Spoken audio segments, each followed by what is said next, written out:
সুন্দরবনের শেষ দ্বীপ কুমিরমারির বাজার থেকে ভিতরের দিকে যেতে যেতে একটা হাই স্কুল, টিচারদের থাকার ব্যবস্থা আছে।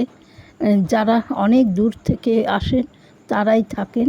পাশেই মরিচঝাপির জঙ্গল, ওখান থেকে বাঘ আসে, তাই সরকার থেকে জাল দিয়ে ঘিরে দিয়েছেন, তাই ভয় একটু কম।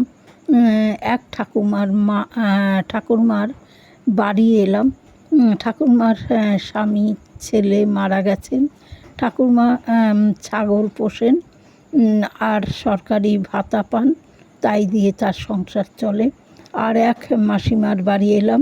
মাসিমা মাছ ধরেন, ঘরে স্বামী প্যারালাইসিস হয়ে পড়ে আছেন, তাই হাসি মুখেই তিনি রান্না করছেন এবং